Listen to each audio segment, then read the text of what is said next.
And I think we're going to get it.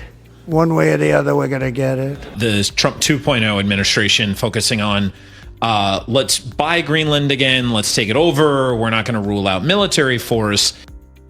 Donald Trump's second term has reignited a fixation that dates back to 2019, Greenland. This time, it's not just a headline-grabbing remark about buying the island. It's a sustained strategy to secure influence over one of the world's richest untapped sources of critical minerals. For the United States, those resources, especially rare earth elements, are a lifeline in a supply chain still dominated by China. Trump frames Greenland as both a national security necessity and an economic opportunity, placing it at the center of his administration's global resource agenda. He says the island is vital for America's future security. It's also full of rare earth minerals. To guarantee access to these precious materials, Trump wants to buy Greenland. Greenland's deposits of rare earths, molybdenum, and other critical materials are valued in the billions. These are the backbone of technologies from fighter jets to wind turbines.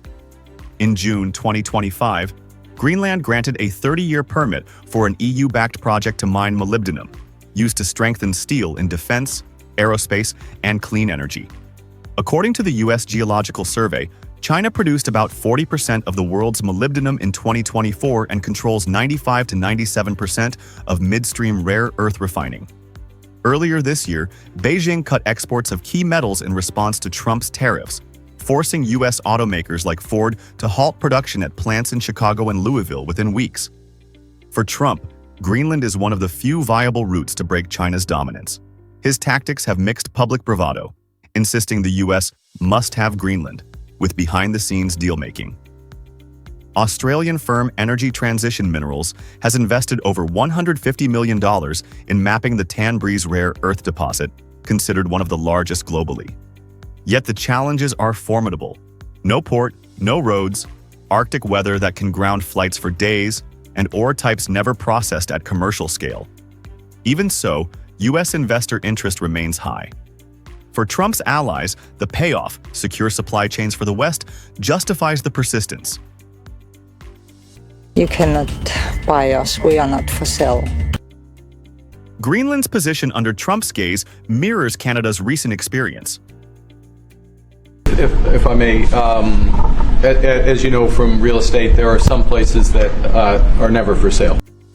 Trump once teased Canada with the idea of making it America's 51st state, a remark that grabbed headlines but also reflected his style of applying political and trade pressure.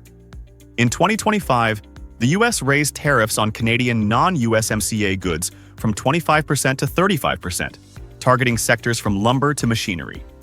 Prime Minister Mark Carney avoided rushing into concessions, coordinating with provincial leaders like Doug Ford to maintain a united stance. The aim was clear: resist bad deals while protecting domestic industries. This stance aligns Canada with other players navigating similar U.S. pressure. The EU's partnership with Greenland secures non-Chinese supplies of critical minerals, including molybdenum, through long-term contracts with European firms. Canadian mining interests, such as Greenland Resources' Malmbjerg project, are part of the same supply chain shift. By coordinating investments and policy, Canada, the EU, and Greenland can reduce dependence on both US and Chinese market swings. For Ottawa, it's a way to protect sovereignty and economic stability. For Greenland, it's a path to development without tying itself to a single power. For Brussels, it's a hedge against geopolitical risk. In Trump's view, Greenland is not optional, it is essential. Its minerals could free the West from China's grip, and its location, just 1,200 miles from the U.S. East Coast, makes it a strategic outpost between Russia, China, and North America. But securing that prize will not be simple. Canada is leveraging alliances and its own resource base.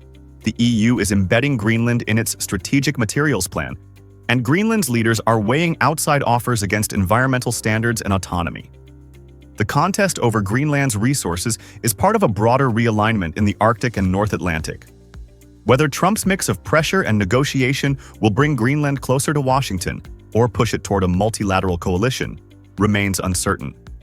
What is clear is that the race for Arctic resources has moved beyond speculation. Deals are being signed, Alliances are forming, and decisions made in Nuuk, Ottawa, Brussels, and Washington will shape not just the region's future, but the balance of power in critical minerals for decades to come. Now, the Prime Minister has already stated that Canada won't accept a, quote, bad deal, even though concessions and border measures taken so far up, and Canadian counter-tariffs are still on the table. But I would look to see something Arctic-specific in the budget. We might want to look at some of our first major projects being done in the Arctic. While the world watches Washington's flurry of trade deals, something quieter, but potentially more lasting, is happening in Canada. As Trump courts new partners in Asia, Canada is turning to the Arctic, building economic resilience and forging powerful alliances with Indigenous communities. It's not just a policy shift, it's a strategic reset. Let's take a closer look at how Trump sidelined Canada, and how Canada is pushing back. Since returning to office, President Trump has pursued a transactional approach to global trade. In July alone, his administration has announced new deals or frameworks with Japan, the Philippines, Indonesia, and the United Kingdom. These agreements are fast, headline-friendly, and focused on slashing tariffs, sometimes down to 10 or 15%. But Canada isn't part of that club. Despite being America's largest export market and closest neighbor, Canada has been left out. Trump's logic? Canada already has a deal, CUSMA, formerly known as USMCA.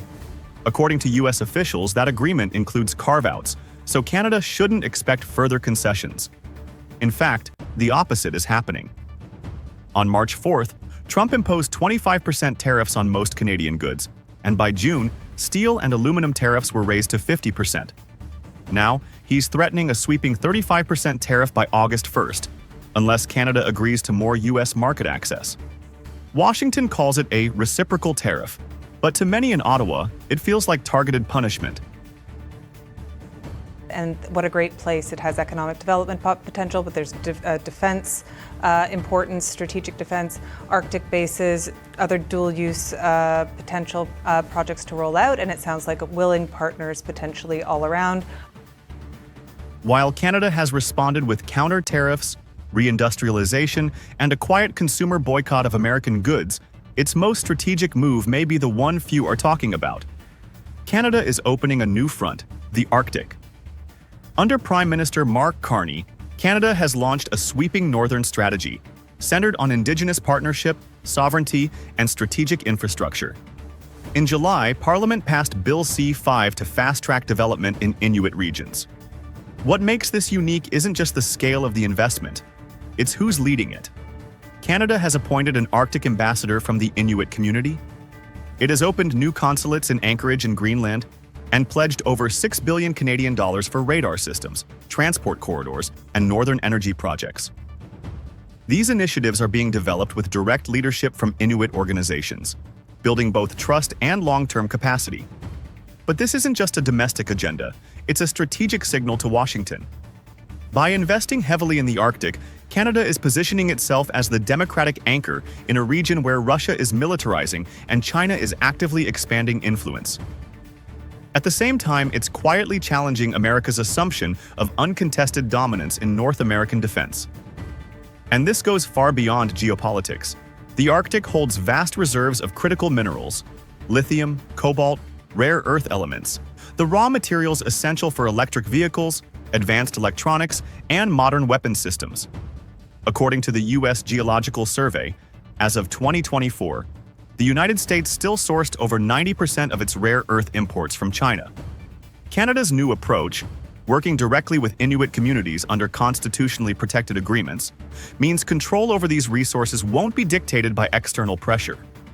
Any future U.S. access to Arctic supply chains will require trust, cooperation, and respect for Indigenous governance.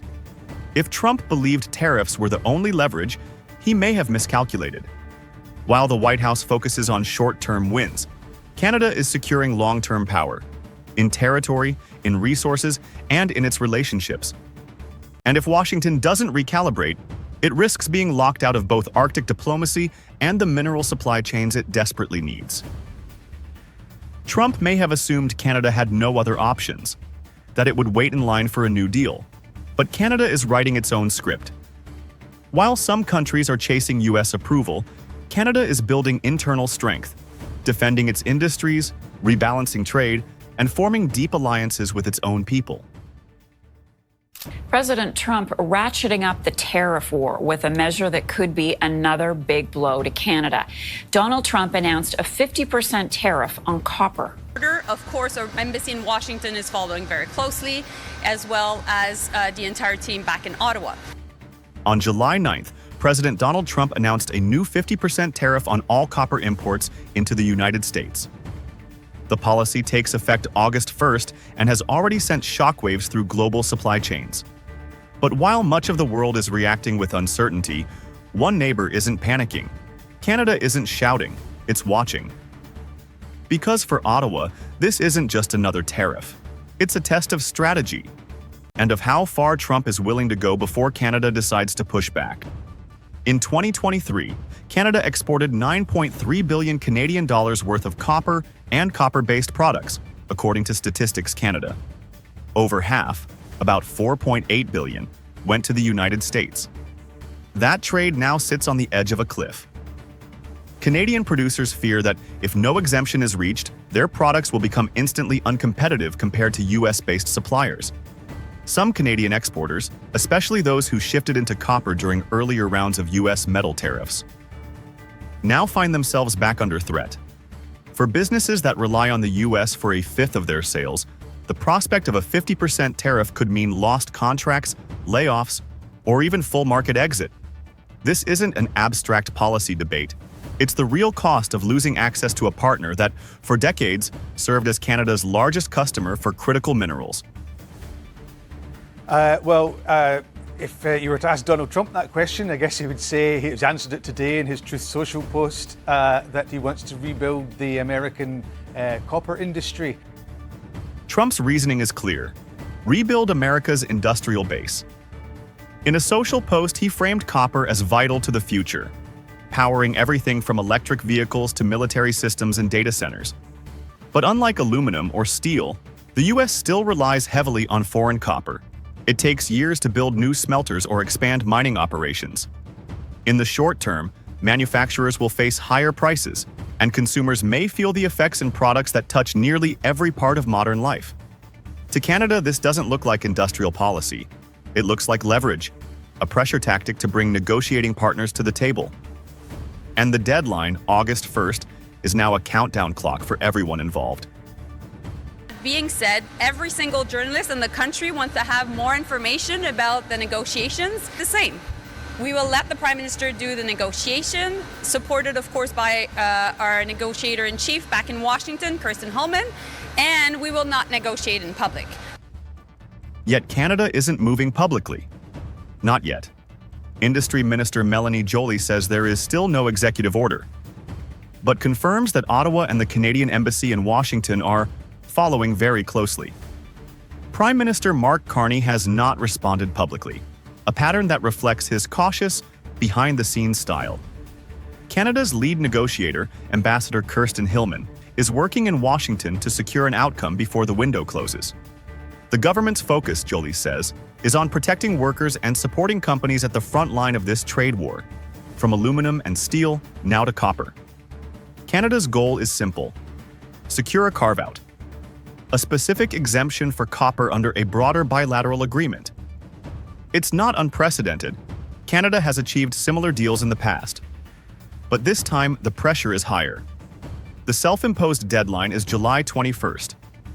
That gives Carney's team less than 2 weeks to finalize a trade and security agreement with the US before the tariffs hit. Donald Trump's strategy is loud. The announcements come via social media, the targets are clear, and the deadlines are firm. Canada's strategy is quieter, but not weaker. Every move is measured. Every response is calculated. As August 1st approaches, the world will watch whether Canada bends or negotiates its way out. In this trade war, timing is power.